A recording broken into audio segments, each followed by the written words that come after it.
Welcome to the Real Estate Espresso Podcast, your morning shot of what's new in the world of real estate investing. I'm your host, Victor Menasce. On today's show, we're talking about emotional investing. We are emotional creatures who often make emotional decisions. The old adage is to buy low and sell high, but left to our emotional devices unchecked, humans are inclined to buy high and sell low. Humans are motivated by both fear and greed when it comes to investing. These two emotions are naturally designed to protect us in the wild. These two emotions are rather ineffective in protecting us against what happens in the market. If you look at the statistics of what's actually happening in the market, the majority of investors buy high and sell low. And it doesn't matter what the asset is, it takes discipline to be counter-cyclical. There were more people buying Bitcoin when it was at $60,000 a coin than today at $28,000 a coin. That's how price discovery works. The person selling an asset is convinced the price is going to go down in the future, and the buyer is convinced the price is going to go up. Neither one is right. Both are acting on their belief. In real estate, we see that sellers are trying to list properties in increasing numbers, hoping to catch the tail end of a hot market.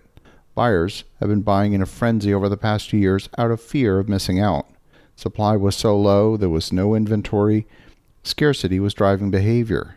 Investors saw prices rising to levels that intuitively seemed scary. But this was the market. Either get in the game or get left behind. We're entering a period when people are running scared with a new set of fears.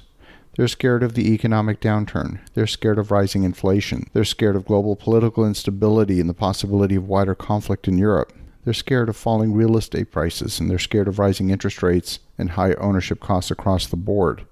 The news media brokers fear on an hourly basis. There's breaking news at the top of each hour. And when economists for the country's major banks predict a deeper drop in property prices, they fuel that latent fear. All of these issues fall into the category of self-inflicted wounds. These problems were created by loose central bank monetary policy, and they're now being amplified by tightening monetary policy, an overshoot on a condition that never should have been created to begin with. Politicians are the most emotional investors of all. The political response to the pandemic lockdowns was to shower the population with cash. That created the inflation we're experiencing today. It's not a U.S. phenomenon, nor a Canadian.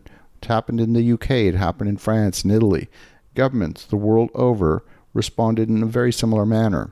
Inflation is a global issue, and I believe that no one government or central bank has the power to fix it alone. Now that inflation has proven itself to be problematic, the solution, according to politicians, seems to be even more inflation.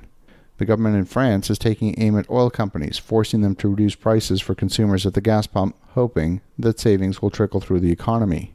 The French government is going to be increasing financial assistance to those on fixed income to combat the effects of inflation. There's going to be a new subsidy to help pay fuel bills of people who need to drive to work. At the root of the problem is a sense of entitlement. The government is responsible for making sure I have a comfortable life.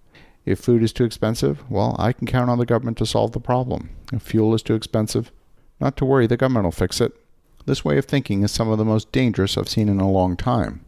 By putting responsibility for fixing all of these problems at the feet of elected officials, or even worse, at the feet of unelected officials, we're surrendering our social liberties, our business liberties, to the central planners. It's concentrating power to control society in the hands of a small number of people who, frankly, have not demonstrated the competence nor the merit to wield such power. See, we can draw a direct line from the Fed's low-rate regime to today's surging inflation, to asset inflation, to income and wealth inequality. Low rates produce asset bubbles which ultimately pop, but not before blowing themselves larger and multiplying into other bubbles. The process that pushed stock prices higher is the same one that pushed food, energy, labor, and every other cost higher. Just follow the bouncing ball. Today's central bankers have no excuse for not knowing what happens when hubris meets good intentions. It almost always ends in real tragedy, and the maximum pain is for the middle and the lower classes. But these conditions are like seasons. They represent new opportunities for contrarian action. Contrarian action is required to buy low and sell high. Contrarian action requires putting your emotions aside. Why would the Blackstone Group be sitting on a $50 billion war chest to spend on real estate when the market bottoms? They're not jumping in right now. They're going to be patient. And now is the time for you to be patient and wait for the deals to appear. We're still at the top of the market. As you think about that, have an awesome rest of your day. Go make some great things happen. We'll talk to you again tomorrow.